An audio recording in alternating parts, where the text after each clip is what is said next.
Om Shuklam Baradharam Vishnum Shashivarnam Chaturbhujam Prasannavanam Dhyayet Sarva Vignopashantaye. Om. Dear friends, welcome to the study of Geeta.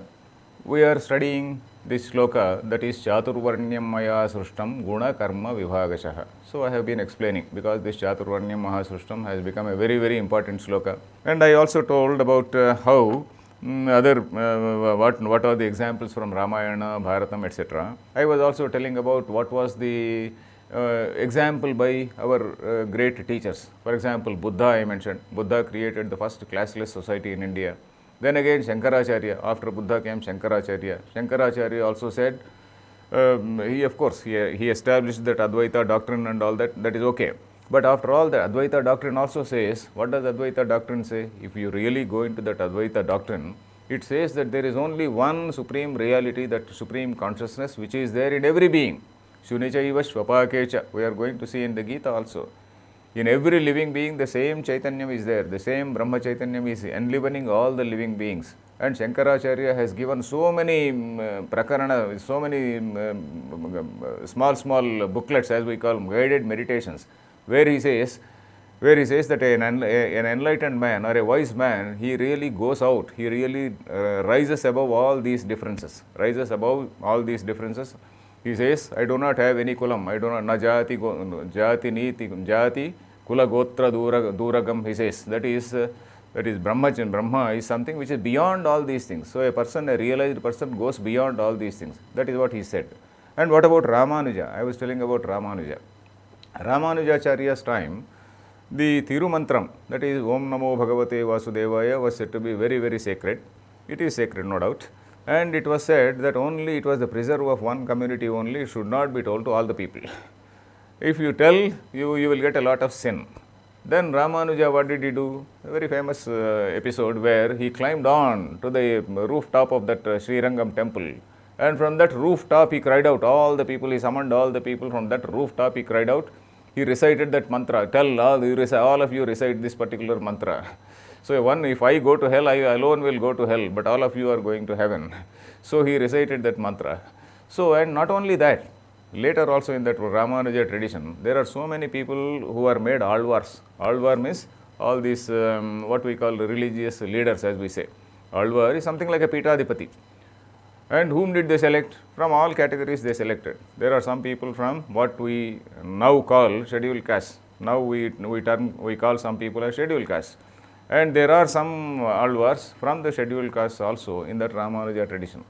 So these great people at all times, they all said, and I was also telling the example of this Dayananda Saraswati. Dayananda Saraswati, without any distinction, he taught Vedas to everybody, not only to males but also to females. And if you want to see this Kanya Gurukulam, if you visit the Kanya Gurukulam of the Arya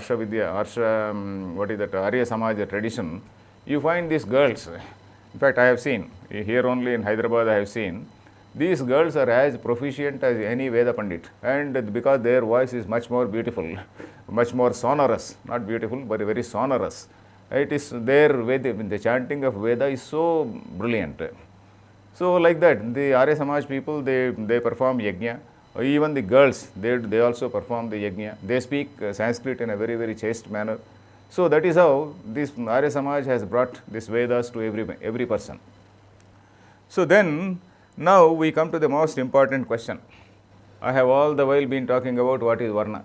Only Varna, but what are these four Varnas, etc. Varna is not a watertight compartment once upon a time, and later probably it became a watertight compartment. Now, what exactly is the caste? We see that caste is not same as Varna. That is why I am going to explain. Caste is basically dependent on occupation. Occupation means the trade, a particular trade.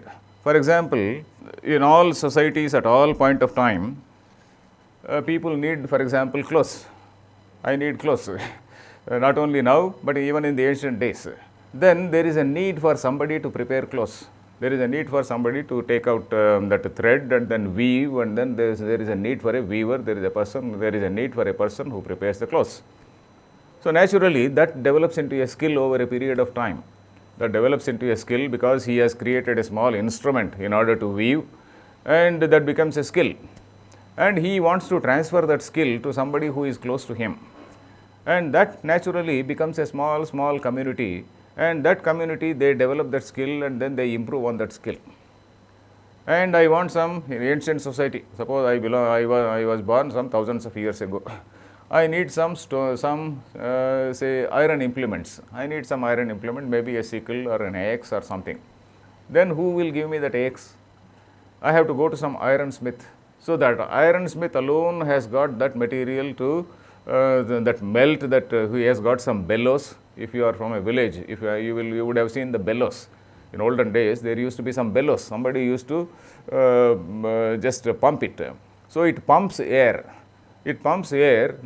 From that air, it goes to that furnace, and in that furnace, that coal is there. In that furnace, you put the iron, and then it is molten, and then again it is brought on to that anvil. And on the anvil, you are keeping the iron molten, that red hot iron, and then you are beating it into a particular shape. So that is again a skill. So that skill will be transferred by that gentleman to another person of the same category. So that becomes a small community. Suppose I want some haircut. Everybody, not only me, but in olden days also, thousands of years, human beings, they grew beards, they had hair and all that. So I need a haircut. Then naturally I have to go to somebody who has some implements to do this haircut. So that becomes a small community. So like this, maybe I want some gold, I want some gold ornament. If I want a gold ornament, I have to go to somebody else who has that particular skill, who has a small crucible in which he heats up all the gold, and then he has got that fine skill to make it into a chain and all that. So all these things, all these trades, they became caste. And in olden days, if we see a particular book called Rudradhyayam, it is a portion of the Veda. Rudradhyayam, it is there in Rigveda, Yajurveda, and all the Vedas that Rudradhyayam. It is usually called Rudram, and many people, they perform yajna also. They recite Shatarudrayagamu, that is 100 times they recite this Rudram, and they perform yajna. So some other Rudrayagamu, Shatarudrayagamu, etc. people do. What is this Rudra? Rudram is something which is an exercise. It is actually a spiritual exercise or a sort of meditation in order to see the same Brahman. Brahman means same God. Let me use the word God. So the same God in every person. It is an exercise to see God in every person. Kindly take hold of a book, a good commentary on Rudram, and read. And Rudram, if you want to see commentaries in English, the Ramakrishna Mission people also have produced some good books. Ramakrishna Mission people, they have produced books on this, Rudram, every line they have commented, every word they have commented, and what is the meaning, etc. they have said. So it is basically a spiritual exercise. Rudram is a spiritual exercise which is intended to enable a person to realize Brahman in everything we see. So there in that Rudram, there is a mention of all these social groups. There is a mention of Takshaka. Takshaka means a carpenter. Note it down. Namo Namah Kulalebhyah Karmarebhyah Shavo Namo. Kulala means a particular person who makes a pot. Karmarebhyah, Karmara is ironsmith. Then Namastakshabhyo Rathakarebhyah. Taksha is a carpenter. Rathakarebhyah, in olden days, Ratha, making this chariot, was a very, very important thing, because nowadays, depending on modern needs, we have got so many professions. In olden days, there were totally different professions, equally so many professions. So nowadays, nobody is preparing chariots, nobody is preparing, for example, arrows. Ishu krudbhyo, dhanva krudbhyascha, ishu krudbhya. Ishu means arrow. So in olden days, arrow making was a very big industry. So there were a group of people who were making arrows. There were some other people who were making bows, that is dhanva krudbhyascha vo namo. Then it seems there were also dog handlers, and then all these pups, if we want. You go to that place and then you get these pups. So there were people, Swabhyaha, Swapatibhyascha vo namo.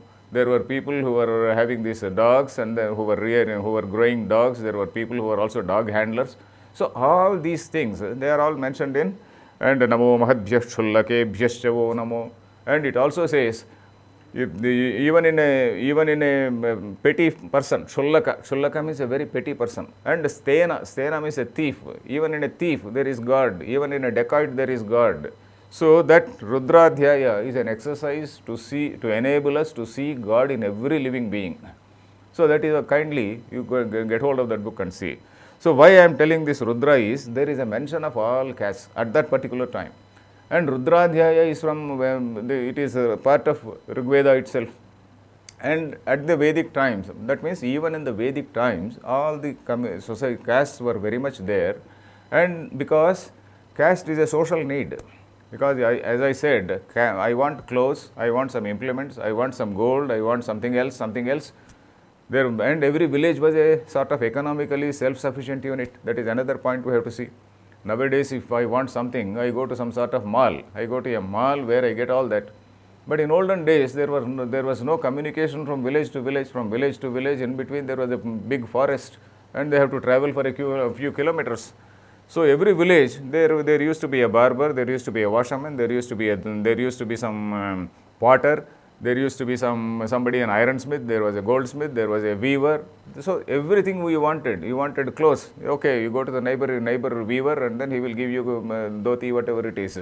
So like that, a village was an economically self-sufficient unit. That is the reason why the same people, when they wanted to marry, they gave their children to the people of the same group, and that over a period of time that became a caste. So not only in our society, we will see this in all other societies also. All other societies also, it is like that. But in all other societies, because of industrialization, right from the 18th century, because of right up to industrialization, these things were there. Even slightly prior to that, because they were all seafaring people. They went out and then they went to various countries. They started invading the countries. And also they started looting the countries. Kindly read the history of Europe. If you read the history of Europe, they looted all the countries. They looted the South American countries, particularly this Inca civilization and Mayan civilization, and they just looted gold. And when they looted gold, there were again bandits and pirates. If you just see the history of piracy, kindly see, not piracy does not mean book piracy or not computer piracy. Pirate, the word pirate, the noun is piracy. That is pirates. How did they start? Some people had gone and then looted a particular country and bringing all the gold. And from some other people they went and then they looted these people and then they got that gold. And in fact, Britain was supposed to have amassed a lot of wealth in that particular way. Kindly read that history of piracy. People like Sir Walter Raleigh. Sir Walter Raleigh was a great pirate. He was a person who looted lot many people and brought a lot of gold to London. So like that, they diversified to other branches. So that is how their caste system, it disappeared over a period of time. Whereas in our society, because of still rural environment, we still have this. So what I told here is, this caste system was there. Caste in the sense, this caste, that is so and so community, these occupational groups. The occupational groups were there even in the Vedic times. And this is something, they were all part of traders only. They were all part of Vaishya. And if you have seen villages, if you are from a village and if you are of my age, you will know that even all the weavers, they were wearing janu. All the weavers, they were having this Yagyopavita. In my own village, I have seen. And all the goldsmiths, they were also wearing Yagyopavita. They were all the goldsmiths, they were wearing Yagyopavita. So all these groups, was what I said, a weaver, a trader, somebody else, all these people who were all involved in generating economy, they all came under the category of Vaishya. They were all wearing this Yagyopavita. So then, this Rudradhyaya, as I said, it mentions all these names. Then from this, what is it we are deriving? What is it we are concluding from this? We are concluding that caste was actually caste was as a result of the sociological need. It is not something. It is not something which is there in the scriptures. Caste is not in the scriptures. Caste is a sociological need. That is a human need created caste. We can we can have it as a slogan like thing. A human need created caste and human nature created varna. Human need created caste and human nature created varna. And caste is not created by the Vedas or by Krishna. Kindly note it. Caste is not something which is created by the Vedas or by Krishna. Only varna, that is a classification of human beings, like what the psychologists do now. A classification of human beings into Brahmana, Kshatriya, Vaishya, Shudra was done in the Gita and in the things. So, what we have to see is that caste is something which is not mentioned in our scriptures. Then where does it come from? That also we have to account for. We have to account for as to how it has come. Caste is there, as I said, one reason is the human need has created caste. Then secondly, there is also one more reason, that is when these varnas were there, when these varnas are there, Brahmana, Kshatriya, Vaishya, Shudra, there were some other people like Dharma Shastra, people who wrote these Dharma Shastras, including Manu. Manu, of course, has said some noble things. He has also done this sort of thing also. What did he do? Manu and various other people, they said there should not be any intermingling of these varnas. So, in order to prevent this intermingling of these varnas, they deviated from what the scriptures said. The scriptures very clearly said, including Mahabharata, they very, very clearly said that whoever has these qualities, they are the Brahmanas. Whoever are not having these qualities, they have to be put in that particular appropriate category. So, that is what the scriptures said. But again, after some time, there was some sort of, what can we say, they did not want any sort of intermingling of castes. So, if there is any intermingling of castes, then the people who are born to that particular couple, they are placed in a particular caste. So, that is what has happened. For example, if a Shudra marries a Brahmana woman, or if he goes with a Brahmana woman and a child is born, so that particular child, he was called a Shudra, and then not only Shudra, a very, very lowest category in that Shudra also.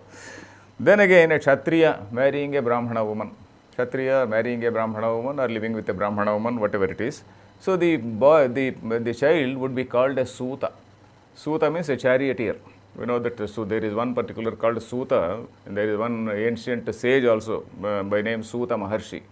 So Suta, by being a person of that particular caste, it did not deprive him that status of Maharshi. We call it Suta Maharshi. In fact, he wrote what is called Suta Samhita, and that Suta Samhita is a very, very profound book in Vedanta, and even Shankaracharya, he seems to have studied it several times before writing his commentary on the Brahma Sutras. In fact, it is said that Shankaracharya read it, Tam Ashtadhashadha Vilokya Shankara Suta Samhitam. It is said, Shankara looked at it, studied it 18 times it seems, in order to write the commentary on the Brahma Sutras. So, that is the eminence of this Suta.